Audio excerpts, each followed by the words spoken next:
Martina. Blair. Bridget. In this video we are going to show you how to use a volumetric flask.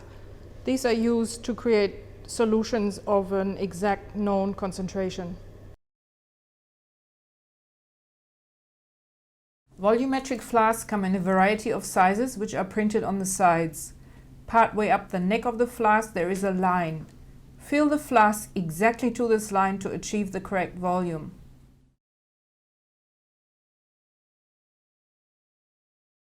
As volumetric flasks are used to prepare solutions of exact concentration, the whole process needs to be carried out with precision.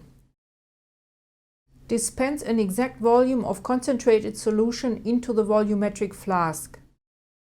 This is usually done with a volumetric pipette or a micropipette. Add diluent to the flask.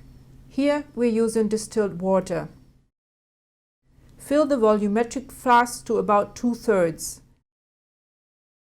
and swill gently to mix the solution. It's very important that you have a homogeneous mixture before continuing.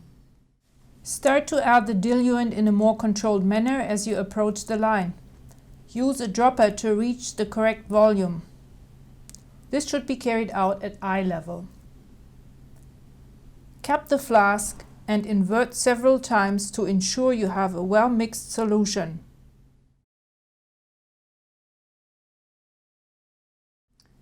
Dispense your concentrated solution into the volumetric flask. Using a beaker or wash bottle, start adding your diluent. Depending on your technique, you might end up with 2 separate layers. For example, water on top of your concentrated solution. So when the flask is 2/3 full, swill it gently until the solution becomes homogeneous. Then continue filling carefully until you're close to the line. Add the last bit dropwise while keeping the flask at eye level. You have achieved the exact volume when the bottom of the meniscus sits on top of the line. Cap the flask and invert several times to ensure the solution is mixed thoroughly.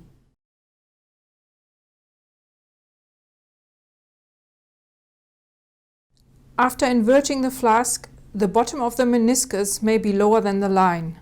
This is normal. Do not add more water at this point. If you don't take care when filling the flask and overshoot the line, you have created a solution of unknown concentration. In other words, you have to start again. When making a solution from a solid, fill the flask to 2/3 and make sure the solid is completely dissolved before filling to the line.